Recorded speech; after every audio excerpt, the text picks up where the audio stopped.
Hey friends, I'm Dan Foulds. Hey, and I'm Brandon Bain. This is Rubbin' and Grubbin'. Rubbin' is racing. And Grubbin' is tasting. It's time for the Rubbin' and Grubbin' word of the day. If you're over 21 years of age, play along and take a shot or a sip of your favorite beverage when you hear one of us say whatever the word is. And we have no idea. No idea. By the magic of technology, it'll get put up over my head right about now. We'll find out what it is when it's on YouTube. So when you hear that word, cheers. And the word of the day last week was number. Number. Now, this is a NASCAR show, so what the heck? Let's talk about NASCAR. Superstar Racing Experience, the new racing series from Tony Stewart and Ray Evernham, are about to announce another driver in their lineup. They hinted on Twitter that he's a former NASCAR driver. Who is it? Anybody? Do you know? I have no idea. Former NASCAR driver. That's a big crowd. Pretty good size crowd. It ain't gonna be Mark Martin, because I looked at a video of his today. It ain't gonna be like Mark Martin ain't getting in a car maybe again. Kenseth or Biffle or maybe somebody like that. Maybe. And he's also a past Daytona 500 champion. Oh, is that what it says? Yeah. Maybe Trevor. So Trevor Bain, maybe. That narrows it down. Who knows, man?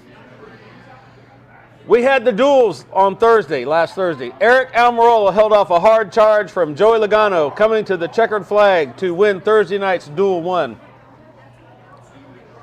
Austin Dillon, and we'll talk about Austin more in a minute, he edged out Bubba Wallace Jr. coming to the finish line to win the second race in overtime Thursday night. That was actually almost Friday morning. Bubba took the lead on the final lap and held it until the exit of turn 4, when our man, my new favorite driver, Austin Dillon, dove from the top lane to the bottom lane to get underneath Wallace.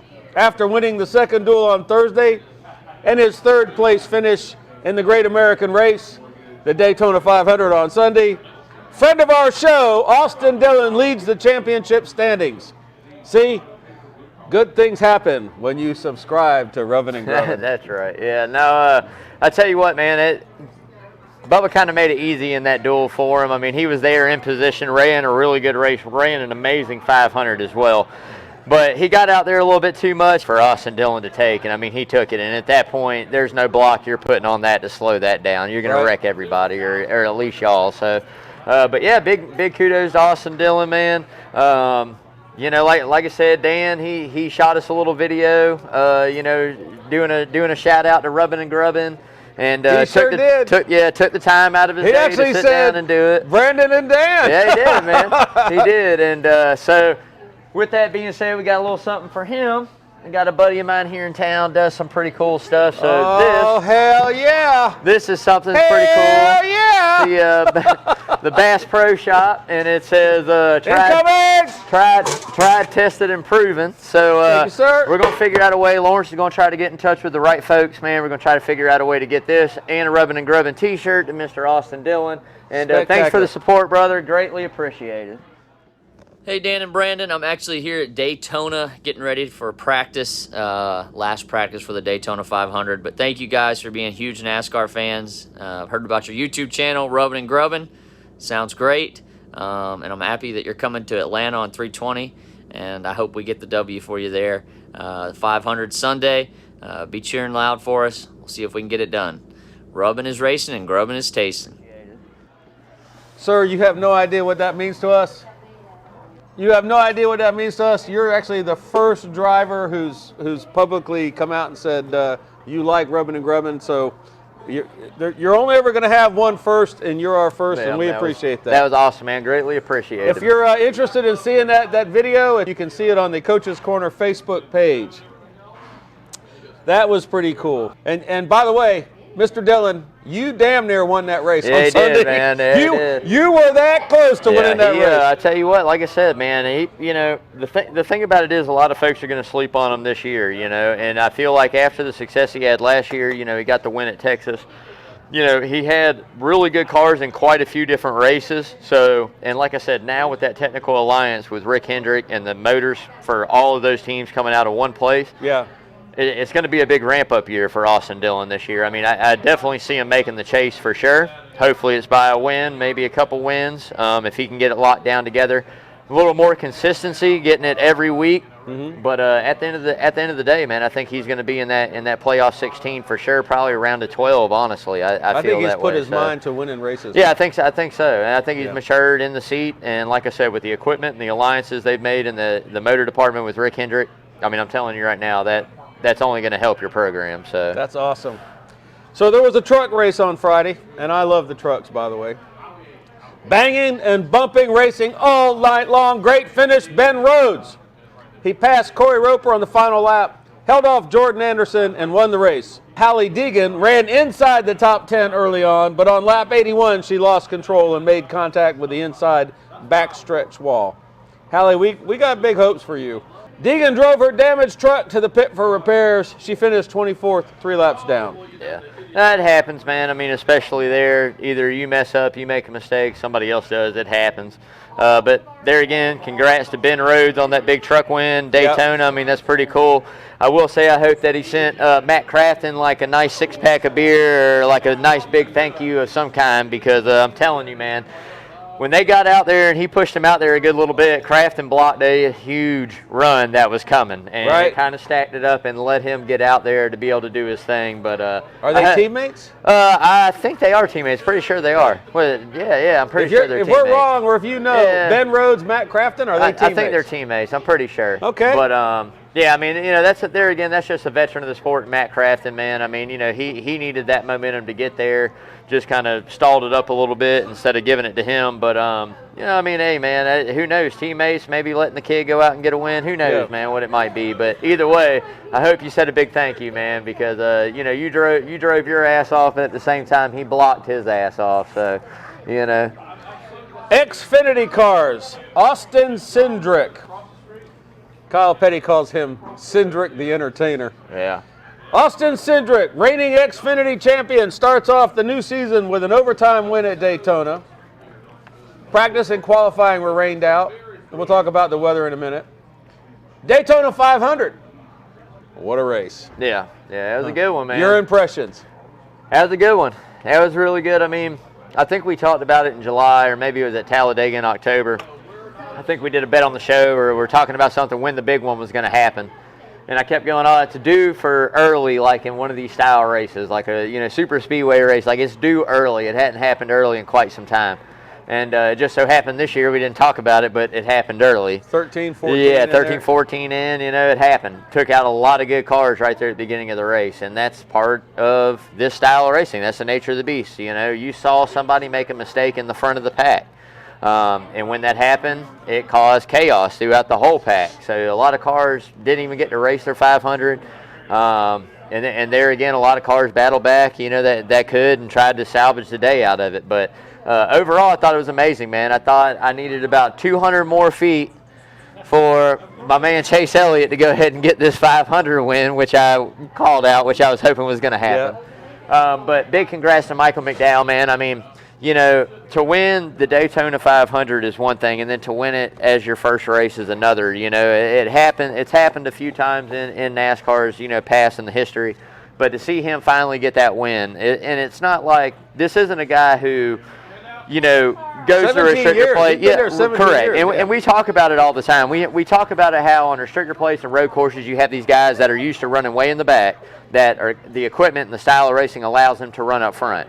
And I want everybody to understand with Michael McDowell, this wasn't that style of race for him. If you go back and look, maybe not so much the finishes, but watch the past 5 or 6 year, restrictor plates, 4 or 5 year restrictor plate races, Talladega and Daytona, not just the 500. McDowell's usually up there. He races his way up there. And I mean, it was last year he was up there running good. So, I mean, it's just one of those things. But I was glad to see it all come together. Like I said, that right there can change the whole future of that whole team. Yeah. Winning that race, the biggest race of the year, can change the whole future of that team. So, it's very important, to understand that. And I mean, just for a man, that drives a car for a living to go out and race and race and race for years and years and years, and then finally get that win. And not to mention the Daytona 500, put his name in the history books. Any red-blooded American who watched his interview post-race has to be happy for him, because you could hear the joy. He's a Christian man. Yeah. He's got an American flag on his helmet. He's got a cross on the back of his helmet. He was so overjoyed. I hope NASCAR sent a jet up to get his family, by the way. He was so freaking happy. And, you know, some people are thinking, well, he just lucked out, you know. And my answer to that is he didn't just luck out. He got himself into the position. He was at the right place at the right time so that when Chalk 1 and Chalk 2 crashed each other, here I go. Well, I mean, we saw it on the Clash, you know, same thing. Yep. Blaney and Elliott racing hard, they wreck each other, Busch wins. So, yep. And to say you're lucky at a restrictor plate is like this, like it's not his fault that Keselowski and Logano got into each other again for I don't know how many times as teammates and wrecked each other and cost Roger Penske a 500. That's on Radioactive right? too, by the way. Right, cost Roger Penske a 500. I mean, it's not just you're a win. It's you know, it's more important for a racing god like Roger Penske because that's what he is. He's owned all kinds of cars, owns tracks, successful at everything he does. He's a racing god, man, right? So he's never got a 500. Like, it's time to go get a 500 for the man, right? So, but anyways, on top of that. And by the way, if those two dudes that have worked together except right, each right. other, I mean, somebody just one of them two would have won. Somebody just take the L, man. It's all, you know, just call it good, finish second, and be like, hey, Roger Penske got his 500, all right, on to the next one, right? Yeah. But no, with Michael McDowell sitting there, he worked his way up there. You know, those guys wreck each other. And, I mean, it's not his fault that he was there. I mean, that's not his fault. He was pushing, you know, pushing those guys up there. Right. To get up there, right? Yeah, man. So, I mean, it's like, yeah, he got lucky that he wasn't caught in the wreck. He got lucky that it made it by. He got lucky there wasn't another 200 feet because Chase Elliott was going to win that race. If you've seen this, it's on the radioactive tape. There's a radioactive video. It's about 6 minutes long, and that means that they're playing the radio traffic from the spotters. Yeah, the spotters and tower. And Elliott is going like this. Boom, in yellow. But at the instant that they shake the yellow flag and turn on the light, that's the race is over if it's on the last lap. Yep. So it was the white flag. They were on the last lap. Boom, race is over. And then within, I would say, 0.2 of a second, Elliott was by him. Yeah. Almost. Your man almost got it. It was close. So, I mean, it's just, you know, but like I said, not to take anything away from Michael McDowell, just I would have been a little more happy had Chase Elliott won. But it was an amazing race. Really?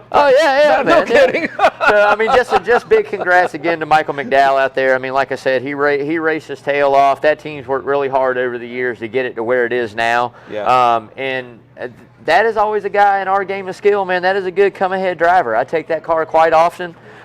Just for the simple fact of he's pretty solid. You know, if they get some good equipment and the right pit strategy and nothing goes wrong, he's able to run top 15, top 20 most of the time. It's just sometimes it gets mixed up and sometimes we have problems, and that's why we talk about NASCAR all the time. It's not just getting in a car and cranking it up and going and racing your competitors. You're racing everybody, man. You're racing the track, you're racing the competitors, you're racing, you know, your pit crews racing to make the changes. You know, communication through the spotter. There's 40 different scenarios and races that are going on all in one with the same goal to win. That's the goal, right? Yes. So it's just not a simple-minded sport. It's not, you know, it's very similar, like I say, in the complexity of football or baseball when you break it down. Baseball is probably more mental strategy of figuring out how to align your batting order, what pitcher you're starting, what's he through, what does this guy like to hit. Right. You know, but you're doing your homework. And NASCAR is more bringing that data from the shop, breaking it down, making the cars better, understanding the communication from driver to crew chief, from spotter to driver. You know, it's just a lot going on. So, but yeah, I mean, big shout out, great 500, man. Like I said, there again, we talked on Green White Checkered, you know, Sunday morning about it, and I had, you know, Hamlin was still there. You know, I had Elliott, but you know, all three of the Penske cars. Unfortunately, Ryan Blaney got taken out early from the mud. Right. Did a real good job avoiding that wreck, and then kind of got off in the grass, and the mud just killed his day. But I mean, you know, the guys I called, man, were there. I mean, you know what I mean? They were there at one point, and I tell you, it was exciting. That last lap, man, you're watching that, and I mean, those two guys are two of the best. You know, Logano is one of the best blocking guys in the sport. He knows how to kill that run, see that run coming, block you out. Keselowski is one of the best guys to get the run and to go. And you put them together. And you put those together, and that's what happens. And this has happened numerous times. So an unstoppable force against an immovable I read a comment object from Austin Cindric, and he said it was a very quiet plane ride home on the Penske jet. So I can imagine, you know, this isn't the first time they've gone to this. This has happened numerous times. So they got to get that figured out because it seems like they're there every single time we go to Daytona, and they just got to get it done. You know, they got to get it done, man. So if you're new to NASCAR, this is an educational process for me. And I was thinking about something today. Actually, two things. I can think of actually two things at once. First of all, strength in numbers. And we've talked about manufacturers sitting the drivers down and team owners sitting the drivers down. You know, the manufacturers want the drivers to work together. The team owners want the drivers to work together. And the thing is, there's strength in numbers. And then the other thing I was thinking about is situational awareness, specifically my essay regarding NASCAR. So when we started doing this, I would put my essay level on a scale of 1 to 100 at about 2%. And that's why I partnered up with my friend Brandon Bain, because his essay is about 100%.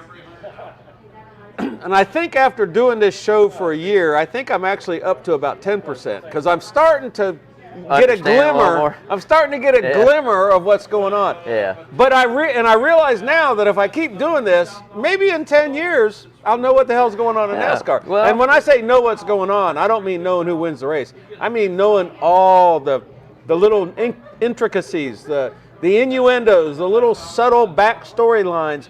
And all of that, it's woven together like a big tapestry, and it makes a race, right? Yeah, I mean, it really does. It builds the anticipation, man. So there's so many storylines. Like I said, you got 40 guys out there with 40 different causes with one main objective, and that's to win the race. And 40 teams. Right. That's what I mean. 40 owners. And 40, right. And, you know, three manufacturers, right? Yeah. Just three? Yep, 3 manufacturers. So you got all these guys and pressure and being this, and it's just like any other major sport, I'm sure. You know, being the owner of the Dallas Cowboys, of Jerry Jones, or being the owner of the Jaguars, it's all the same. You got people, you know, constantly coming a million different directions, or the GM or whoever handles the duties, right? So, I mean, in NASCAR, it's just, it's a little bit different. You know, you were talking, you know, strength in numbers. And strength does work in numbers, but the one thing that makes NASCAR very unique is the fact that, yes, you can get a lot of data for your engineers, which I've told you for a million years, and I talk about it all the time. That is probably the most important part of the team, is what you do in that shop and the engineers you hire. Right. These are the guys that are finding how to get you that 1/10 of a horsepower, or, you know, 100th of a second off of a lap by doing this to a certain part and still fitting the rule book. I mean, these are the guys that are like, hey, man, what happens if you do this? And then they'll do it. And then if it works, it works. And if it doesn't, it doesn't. Let's do this. Let's do that, right? So it's statistical data. They all break that down. They use it. Now, that's the strength in numbers. The weakness in numbers is the fact that you can come out with a lot of really good data, but you can never use that data to build all 4 cars the same way. Now, you might build all 4 components the same way, and you might better each car individually, right, but you could never take a car that was just absolutely dominant, like let's say Denny Hamlin went out and, I mean, in today's age, smoked the field by almost a lap. Right. Right? You'd be like, oh my God, and nothing was illegal, right? And you go, oh my God, that was the best thing I've ever seen. We got to make more of these cars. Well, you could do that, and guess what? He's probably going to be the only one that's going to be able to drive it. Right. He's going to be the only one able to drive it because it's set up to him. The car fits him. It's worked to him. And see, that's something that practice brought into the sport that we're losing now, which is a good thing because you see the progression through the race. You see it build through the race. Now, obviously, you still have to get off the trailer. You still got to be fast. You still got to be good. Right. But it's the communication between the driver and crew chief even more than what it was before, because now we have no practice. So we talk about all the time, sometimes there's guys that like to drive their car in. So what I mean by that is we're going to go out to practice and we're going to crank up, and everybody else is going to run about 10 laps, 12 laps. We're going to run, you know, a little 5-lap run, 10-lap run, 20-lap run, whatever it may be. Then we're going to swap it up, go to a qualifying run, okay? And it's a good cost-effective thing that NASCAR is doing. It is saving these teams a lot of money. It's saving the sport a lot of money, and it adds a little bit of extra to it. I don't dislike not having practice. But what I'm saying is... we did away with practice for COVID, isn't that right? Right. Well, they did away with that, but I think it's something they probably looked at for a while. That was happy hour? Yeah, well, happy hour was the last practice of the weekend, so there was a lot of practices. Now, I feel like there should be one practice for an hour. You get 1 hour of practice on a whole weekend, and that's it, instead of what they did in years past. But there's guys that drive that car into being set up. So, like, let's take a Kyle Busch. He might go out and practice 40 laps. And in that 40 laps, he might run 5 and come in and go, man, I'm loose here, I'm loose there, let's do this, let's do that, it's too free everywhere. They'll tighten it up. He'll go run 5 more laps, 10 more laps. Then he'll run another 20 laps. And by the time that he sat there and he's drove these 50, 60 laps, he's found a sweet spot where he likes that to be set up. Yep. And he goes, okay, this is where I want to start the race. Right. So, and then there's guys that don't do that. There's guys that are able to do what they do now, fast equipment, as him. I just think it helped him more. Right. Used him as an example. But they get in the car and they go.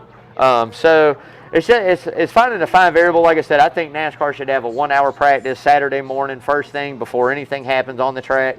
Wham, bam, Saturday morning. Now, I love qualifying too. I thought that was cool. But if we're not going to do qualifying, then we'll do the same thing that they've been doing as far as aligning from the previous races. Okay. I'm cool with that. That's your starting position. That's going to keep the guys that perform really well up there, and the guys that don't are going to fall. So, but I do think there's got to be an hour practice just to help these guys that aren't as good as that and aren't as good as progressing through the race. And this is a very fast evolving sport. All right, I want to ask you something else. Pardon me if I cut you off. Oh, you're good. Go for it. So I was watching several videos today because that's how I educate myself. And on one video, Kyle Petty's talking, a guy named Jonathan Merriman. And they're saying that, and this is going to sound backwards, it's that Hamlin and, the teams were going into the pits as a group. Remember I said strength in numbers. Oh, yeah. They're all trying to stick together. Oh, yeah. And Hamlin went in with his group. He's a Toyota driver. And it cost him. And he got out so fast. He was so fast, he left his other guys. Right. And he was out there by himself, and it was him against the world, and that cost him the race. Right, it cost him. It cost him the track position. So obviously at Daytona and super speedway races, they're in Talladega. So should he have slowed down and waited for them to all go out together? Yeah, in a way, yeah. I mean, in a way, yeah. He should have kind of held up because, I don't think it was enough cars. Toyota is under-numbered in the sport. There's Gibbs and there's Bubba Wallace, you know what I mean? And that's just about it. Okay. Chevrolets, there's, a ton. Fords, there's a ton. Right. So it doesn't matter if you're coming in with a teammate or not. That's where the manufacturer part comes in that we always talk about. If you're not coming in with a teammate, you're coming in with the manufacturers. All Chevys are going to come together. All Fords are going to come together. Toyotas. So the Toyotas, I think, are going to get hip to that as soon as we do another, super speedway race, Talladega. They're going to be hip to that. They're either going to pit with Chevy or they're going to pit with Ford. They're not going to pit just Toyotas. Okay. Because we saw in this race. You heard it here first. You heard it here. We saw here in this race, unless you have more cars than the opposite line that's running you, and especially the outside in this race, because for some reason the outside was just flying. 4 or 5 cars weren't able to keep up with 10 in the pack on the outside. Okay. So unless you've got an equal number of cars or very close, you're not going to make any gains coming up through the field. So it doesn't benefit Toyota to come in first as pitting his 4 cars if they come back out on the track and they're not together and they're running lap times that are 4/10 slower than the Chevrolets that just pitted. I mean, it's only going to take a matter of time before they get there and blow by you like you're sitting still. So I think it was a learning lesson, like obviously with the new aero package that we have. They're learning. I mean, we saw it there again this weekend. As soon as you got out of line, you dropped like a rock. I mean, and that was pretty intense as fast that you went back. Yeah. So it always happens that way in a sense. But so I think it's just the strength in numbers at Daytona and super speedways for sure. Daytona and Talladega for sure. Strength in numbers. You can't do it by yourself. I mean, I don't care. You just can't do it by yourself. Right. You got to have help. You got to have a teammate. You got to have somebody there willing to push you. You got to have somebody willing to cut you a break at some point. There was sure some pushing going on. Right. So that's that. And a thing we hadn't mentioned tonight is I do want to say shout out to Denny Hamlin. For not getting that 3rd in a row. I mean, that's one of NASCAR's fine records to be set. I kind of was there and watching him. I'm like, man, he's got a shot. He could do it, you know, and it just didn't work out for him. One thing I will say about that is I didn't really like his interview after he lost that race. I didn't see it. It was kind of whiny, I guess, if you want to say. And I know he's got big expectations and big hopes, but come on, man, you won the last 2 in a row, man. I mean, be happy, and he was happy for McDowell. I did like that. He did stick up for McDowell and have his back, saying that he didn't luck into this. And I thought that was really cool of him. And I'm sure disheartening as always, but I mean, hey, man, he's Denny Hamlin. I think he's probably arguably one of the top 3 best restrictor plate racers ever to live, man. I mean, and that's something to be said. So spectacular. Jamie McMurray was there. He finished 8th. Corey LaJoie was 9th. That's another one that could be going to Stewart's racing thing, man. Maybe McMurray's going to do a little TV action and get in the car and race, man. Spire Motorsports had a top 10 finish. entering the Daytona 500. There was a 5-hour and 40-minute rain delay. That actually put me in bed. Yeah, so I woke up in the middle of the night for a while. Yeah, I woke up at about 2 o'clock in the morning and caught it. And they, man, that last crash. Oh my God. Yeah, I'll tell you something. Those fire suits work. Yeah, Keselowski went for a ride right there, buddy. That was a pretty good little ride. I saw him go for a ride at Atlanta. That was a heck of a man. I saw him go for a ride at Atlanta. Remember what happened a year ago? Yeah. Remember what happened a year ago when there was a crash? Oh, it was bad. Yeah. So this was, and I like how Mike Joy, either he's genuinely concerned or he's a daggone good, or he's a good imitator. He's been doing it for a long time. He was very happy when those guys climbed out of those cars. Yeah, I tell you, man. Like I said, that was a good ride for him. I seen him take a ride at Atlanta. Him and Carl Edwards got into it, and they kind of already had a little bit of problems going on. Yeah. And Carl went in the pits, fixed his car, came back out, and pretty much just annihilated him. Going into turn 1 and flipped him on top of the like guardrail at Atlanta, the outside fence. Yeah. And crushed his A-pillar. Similar, not how Ryan Newman got the car into the A-pillar. Right, he flipped and bit the A-pillar. Yeah, it was pretty good. So yeah, anyways, but you know, good to see that. I mean, at least he got out and walked away, man. That's the most important thing. So we are up to the good, the bad, and the ugly. The good, Michael McDowell, a 100-1 Vegas underdog when the race began Sunday afternoon, won his first win ever, and this has happened in 2001, 2011, 2021. First win ever, 358 Cup starts. Holy crow. 15 minutes after midnight. With his win, he guarantees himself a spot in the playoffs. The question says, Big, did he steal a playoff spot? I don't think so. From Alex Bowman, Chase Briscoe, Bubba Wallace, Tyler Reddick, or Matt DiBenedetto. Oh, he stole a playoff spot 100%. From who? I don't know. It's only one race into the season. He won. That's not stealing. Well, it's not stealing in a way, but I mean, that is one that I can guarantee he earned himself a playoff spot. Before the season started, 9 out of 10 people, maybe 8 out of 10, we'll say 8 out of 10 people did not even mention Michael McDowell as far as making the playoffs, right? I never would have thought of that. Correct. I mean, me when either. When we're in our game of skill, right. And I know all it takes is one win, and he got his one win. Now he's got to maintain the top 30 in points, got to stay in the top 30 in points, and he needs to start building on consistency and these race cars. The team owners got to, hey, man, you just won the 500. You got into that. Spend some money. Spend a little bit and some technology, man. Maybe make an alliance with somebody for some kind of parts for something, man. I mean, that's what you need to do. But, yeah, I mean, you know, at the end of the day, I don't think it's stealing. I think you went out and did your job. You got a spot. Now, it's something that we look at stealing because we never expected you to be there, right? Right. So you didn't steal it from Bubba or you didn't steal it from anybody because you mentioned these guys. Trevor Bain. I saw Trevor Bain. Would he bump him? Oh, no. I mean, those guys still have a good as chance as anybody to make the playoffs. Yeah, it was the first race. Yeah, they can first still race. Get in there. I mean, I think. I'm sorry, I'm arguing with my producer. I think that the season's going to be there. Come yourself around here so they can see you. The season's going to be there wide open. I mean, I think that at the end of the day, the number one thing that you're going to have to watch out for is now the bar's been set. Now it's time to go get a win. So if you're Bubba Wallace and 23, 11 equipment, you better go get it. If you're Matt Benedetto and the Wood Brothers, you better go get it. This guy just set the bar. So knowing not much about this, if that was my first race, this is what I would say? You need to be in position so that when Chalk 1 and Chalk 2 crash, you can go win. Well, get yourself up near the front. You don't got to be in the front because Chalk 1 and Chalk, when I say Chalk, I'm talking about Vietnam-era helicopters, by the way, I'm sorry. Number 1 and number 2 crash each other. If you're number 3, you can dive in and get the win. And how many times did we see that happen last year? Where the leaders would crash and somebody who was a little bit back would go win the race. Holy crow. It happens, man. That's part of the race and that's part of the So what is it you say when you ring the dinner bell?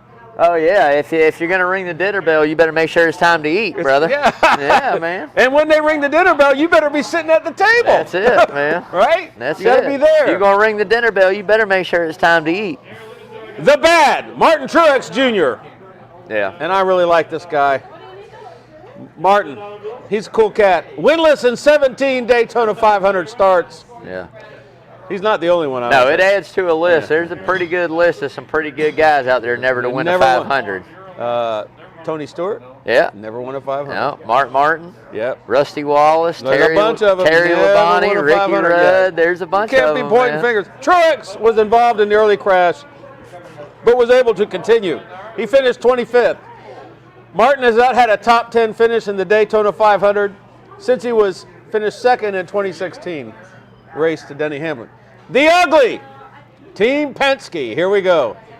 Ryan Blaney was eliminated in the early crash, along with the Penske-affiliated Wood Brother Racing's Matt DiBenedetto. And then the contact between teammates Brad Keselowski and Joey Logano on the last lap wrecked both as they raced for the win. Man, and I check out the radioactive video because there's a little bit of anger in the transmission there. Oh, yeah, they're pissed. He ripped me for the win. Oh, yeah. Come on, dude. NASCAR had planned a tribute to Dale Earnhardt Sr. on lap 3 of this race, the 500. Everybody was going to shut up. Infield scoring pylon was going to have 3 in every position, and the fans were instructed to hold up 3 fingers. Well, I'm going to tell you who got this right, the fans. Yeah, they did. The fans were holding up the big 3. A lot of crew members 20 years. Yep. Yep, 20 years. I've seen that in person, been a part of that, man. I was at the Atlanta race right there after the 500. So that's awesome. That's an awesome tribute. It is, man. And I believe that your soul lives after you die, and I believe that Dale Earnhardt's soul knows what was going on. What about Harvick after? Right? Oh, yeah. Yeah, won it. Yeah, won it, man. Yeah, how about that? Beat Gordon. Beat my man, unfortunately, but yeah, it was epic, man. I mean, that's like I said, you can't write that kind of stuff, man. You can't make that stuff up. That really happened, man. That's a part of NASCAR history that'll never be forgotten, man. Now, you've been to a Daytona race? No. Nope. I have. So when I went to a Daytona race with George Fox, we went down there at the last minute. We parked in a parking lot at the mall right across from the track, and there's a Hooters over there. Not that I know anything about Hooters. And there's an old, like a Holiday Inn over there. I stayed at the Holiday Inn.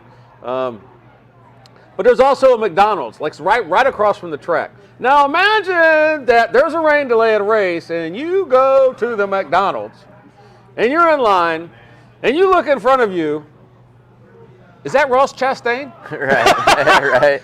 That's Ross Chastain in the car, because Ross Chastain got off the Daytona racetrack and went to freaking McDonald's during the rain delay. Hungry, man. Man's got to eat. Gotta go. Man's Hungry. got to eat. How about that?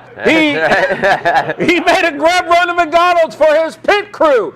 I love a man that takes care of his team. That's right. And Chip Ganassi Racing shared this video. Just check this. I'm out of dollars. Check this out. Chastain pulls up to the drive-thru, still in his fire suit. Yeah. He has a little exchange with the attendant, who's probably thinking, am I dreaming? Who appears to announce, hey, look who's in the drive-thru, before fulfilling what was probably the biggest order she received that day. I need 6 of everything you have, plus a fudge sundae for me. Way to take care of your guys, Watermelon Man. Boys from Florida. That's it. Yeah, hell yeah. Cheers. Cheers. I like it. Woo! I like a Florida boy. I can't help it. I get wound up. That leads us to our checkered flag for charity. Since the number 34 car of Michael McDowell won, we are donating $34 to our charity of choice. Help save one of our own. You've heard me talk about this before. This is a 501c3 charity. It's basically a charity sponsored by a bunch of people that own, manage, operate, or work in bars. And if you ever want to see some of the kindest souls on the planet, go to your local neighborhood bar. And we're in one right now. And the guy that owns this bar is one of those people. 501c3 charity, help save one of our own. When there's no money from nowhere else, no insurance, nobody's helping, and you got cancer, these people come to the rescue. They help save Randy Davis. Yep. Becca Spear, the Becca Spear, the Becca Bash. These people have our back, and this year we're helping them. We're going to get their back this year, man. We got their, yes, sir. Help save one of our own. Now it's our turn to help you. Like I always say all the time, man, come out, doesn't matter, nickels, pennies, dimes, 10s, 20s, 100s, 50s. Donate whatever you can for this cause, man. It is awesome. These guys do a lot of good in the community. All stays local, right here, surrounding areas, Savannah and surrounding areas, man. So if you want to see a donation really come out and go to work, this is where you do it. I mean, whatever charity or donation or fundraiser event that we have here at Coaches or that we're helping support, I'm telling you right now, it stays local, it goes local, and it does really, really good things for a lot of different people. So, like I said, every single penny counts. Also, with that being said, we do got a bowling tournament coming up February 28th on a Sunday, man, out there at Largo Lanes out of Tibet. Got to come check that out if you're interested. It's going to be a really good time. Doing some donations there again. So come out, donate a little bit of money, meet us, hang out with us for a minute, watch us make some fools of ourselves bowling, and all for a good cause there again, man.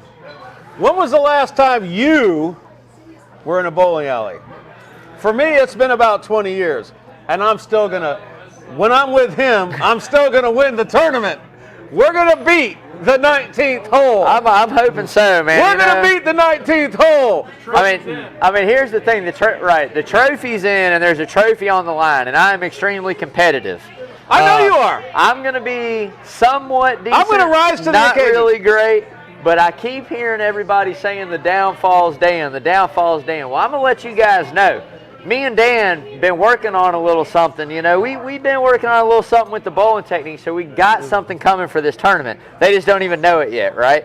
So, I mean, I'm telling you right now, man, you guys underestimate Rubbin' and Grubbin' crew if you want to, but at the end of the day, when the pins fall, that's right. I'm an old guy. We're gonna be there, man. Don't worry about me. We're gonna be there. We're gonna be ready to roll, man. Hey, I'm putting money on Coaching 80. That's the coach Carl DeMasi Sports Report. I said that last week that they're really sneaky because they haven't said much. Coach did talk a little bit of smack to me, not much. Just Coach was an athlete like 40 years ago. Hey, man, bowling's one of those things, man. I mean, you see Homer Simpson, right? You know, Homer Simpson might have been an athlete 40 years ago, too, man. Hey, but he can bowl. You know what I mean? I got a buddy of mine, a real good buddy of mine, like a brother to me. His dad is an older gentleman, very older gentleman. Let me tell you, I don't want to see that man on the bowling lane. That man's going to do it to you, I'm telling you. So, age is nothing but a number when it comes to that, man. I think we got this. We just got to stay straight down the middle, knocking pins, man. I just need a few pins. That's all we need, man. The pin is the target, and we have the weapon. That's it. All right. So the teams: 19th hole live with the Herb brothers, the Carl DeMasi Sports Report with the coach and the athletic director, AD Chad Griffin. And let us not forget those youngsters. The Hot Grits podcast. We will battle it out on the lanes for bragging rights. And what we're really trying to do is put money into a checking account for Help Save One of Our Own. Yep. So that when some guy calls them and says, hey, listen, I'm in a jam, my wife's got cancer, and I don't have insurance. That's what we're trying to get ready for right here in our own little community. The charity is Help Save One of Our Own. And it is headquartered out on Tybee Island. You can sponsor your favorite show. We would like you to make a donation per pin. And listen, if you don't have a whole lot of money, make it 10 cents a pin. 25, 50, even $1 a pin. Yeah, we're bowling one game each. You know, it's basically there's 4 teams, so we're going head to head, and then the winners are going to face off, and then we're going to do another one. I'm pretty sure for charity with some wacky kind of rules. I think is what we had talked about at one time. So it's not like you're going to be coming out of pocket if you want to donate $1 per pin, or let's say you're going to donate 10 cents a pin. You're going to come out maybe $20, you know, in that game, or maybe $40, maybe whatever. If you want to come down, just hang out and make a straight dollar donation. I mean, anything that you want to do, it's going to help out, and that's all we ask, man. It's going to be a great this is going to. I'm sorry, I didn't mean to. Oh, you're good. Go ahead. This is going to occur at the bowling alley on Tibet. Yeah. And it's going to occur on February 28th. Yep. Sunday the 28th. Sunday the 28th, and the time 1 o'clock. 1 o'clock. We're bumped up. By 3 o'clock, you'll be. That means I got to get there as soon as they open. I'll be sitting out there waiting. By 3 o'clock, you'll be like us, in your cups. All right. We would like to thank our fans in the ESPN radio audience for tuning in on Facebook Live. Please like and share the video. Follow us on Facebook. That's Rubbin' and Grubbin'. Our YouTube channel and Twitter and Instagram are at Rubbin_Grubbin. Of course, we got to say thank you to Coach's Corner. Yeah, always. Always a big thanks to John and Dale Henderson for everything they do here for us and all the other shows and all the patrons, the coaches. Such great people. They do amazing things for the community. Great restaurant, just great folks, man. So as always, the reason we're able to do this is because of them. So we always give thanks, man. And give thanks to John. This is man. And Adele. He is the builder of the center of the universe. Did it? So, we are at the center of the universe. Yeah, man. And last Sunday, something really cool happened. Yeah, we got back to green, white, checker. That was pretty awesome, man. First episode, or first, I guess you would say episode of season 2 of 2021. 2021 year got underway at 104.3 ESPN Coastal with PJ Zuko. It's always a blast, man. Came real close. A couple of those guys I was naming, man, came really close. One of them in particular, but yeah, man. So if you hadn't checked that out yet, I highly recommend it. Every Sunday morning from 9 to 9:30, 104.3 ESPN Coastal. It's a great show. A little bit more structured than this here that we do, but still an amazing show. Get you hyped up for the race on Sunday. And get you ready for the action for sure. So that's every Sunday, 9 to 9:30, 104.3 ESPN Coastal. So Brandon and I are NASCAR fans. He is obviously much more knowledgeable about this than I am. So this is, when we do this radio show on Sunday morning, there's 2 different schemes of maneuver.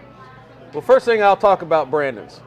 At about 7:30, PJ calls, and sometimes Brandon's awake and ready, and sometimes Brandon wakes up. Yeah. He knows so much about NASCAR, he doesn't really need any prep. Like he's just ready right now to talk about racing, and he can answer all the questions and give you analysis in depth. Any drive you want to talk about. Me, not so much. So what I do is I set my alarm for 6:30 on Sunday morning, and I wake up, and sometimes my head is skinny and sometimes my head is fat, but I get up either way. And I go downstairs and I get my coffee and I set my chair up and I get my little writing pad going and I sit down and with my phone and I'm taking notes and I'm trying to like make myself smart enough to actually be on the radio. And I'll take notes and think about things I want to talk about for about an hour, and then at 7:30 the phone rings and then here we go. We record that show from 7:30 to 8 or 8:15, maybe 8:30. And then PJ says, hey, see you later, and then he cuts out all the stupid stuff. Yeah, he does all the work, man. Which is mostly me being stupid, and anything, we say wrong. And he also cuts out all the hums and the uhs and the hum and the hum and the, and then he then puts on a spectacular product on Sunday morning at 9 o'clock on ESPN Radio. And look, even if you're not a NASCAR fan, I mean, you'll probably learn something, and it's kind of cool, and it's kind of interesting.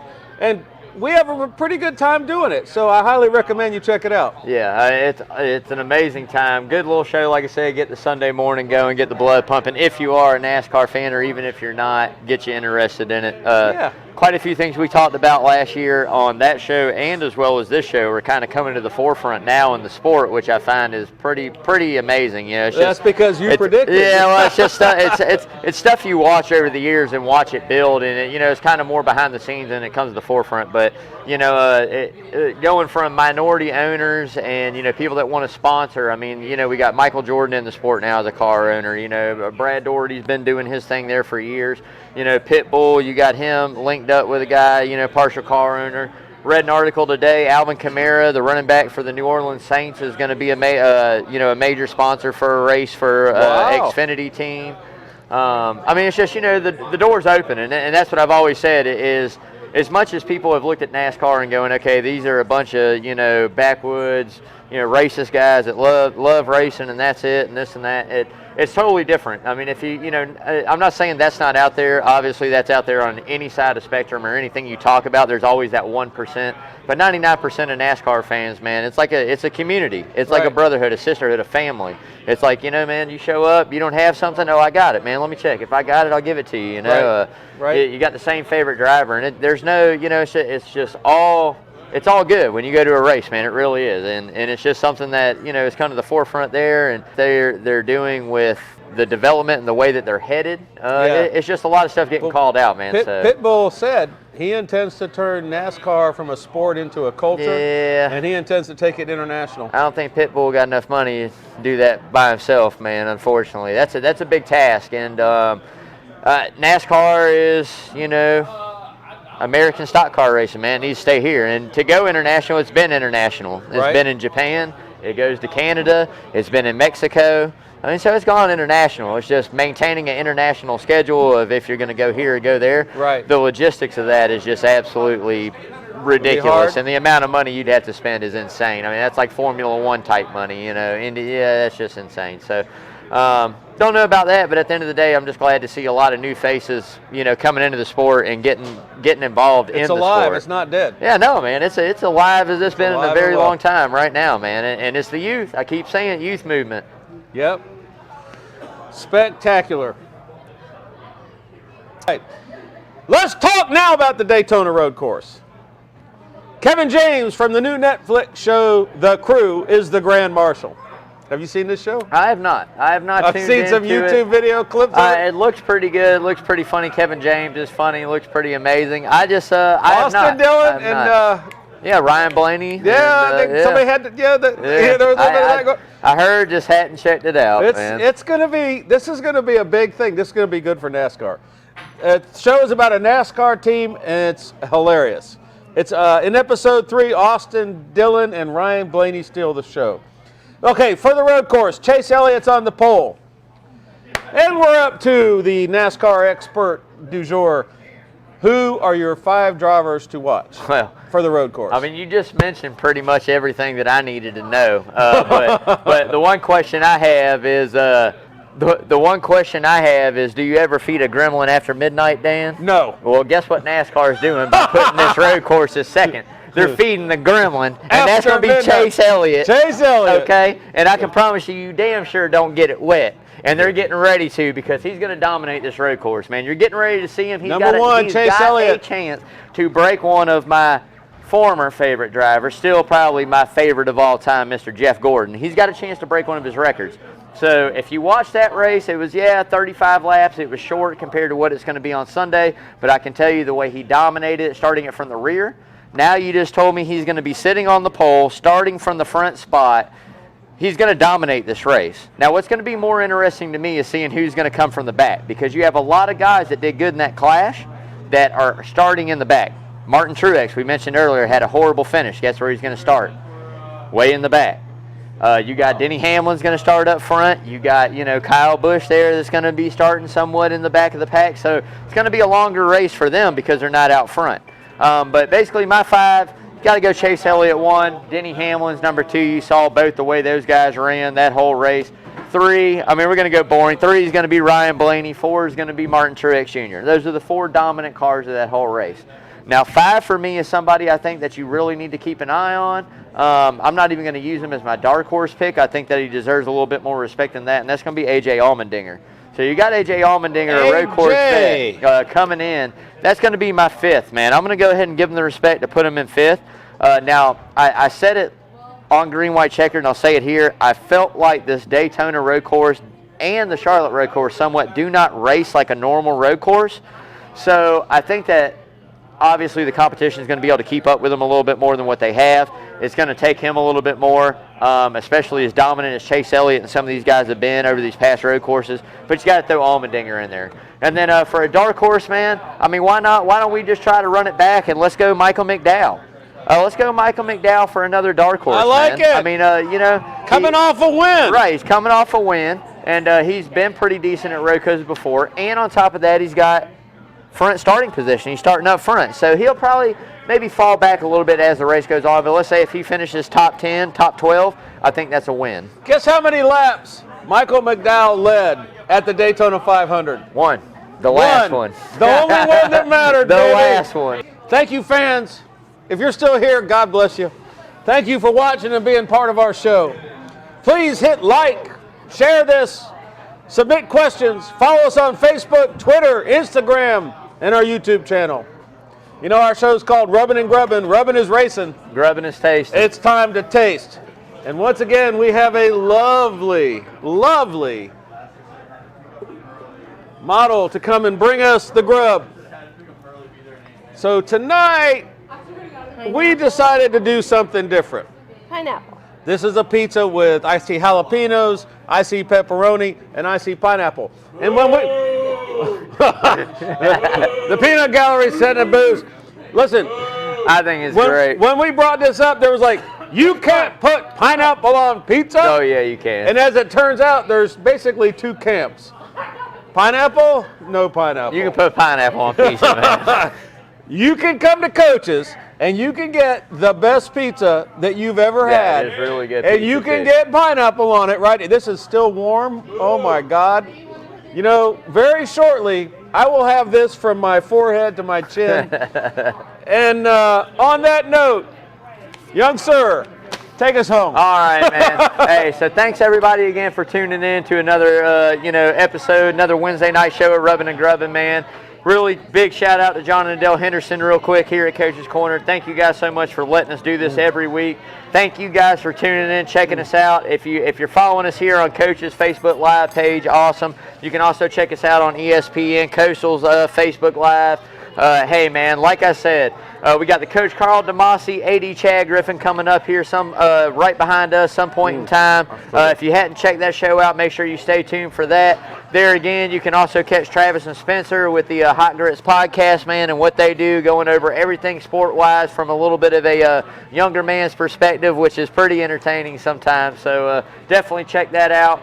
And like I say, you guys always tune in. Thanks for the love. Like, share, follow us, YouTube, Facebook, Twitter. We're on it. If you ever want to find me personally on Twitter as well, it's Atlanta Man 24_7. That's me, strictly NASCAR thing. So check us out, man. And like again, hey, till next time, you guys stay safe, mask up, and wash your hands. Good night, everybody. We love you. Yeah, now I just got to go see how I did in this game of skill over here and hope I got shot.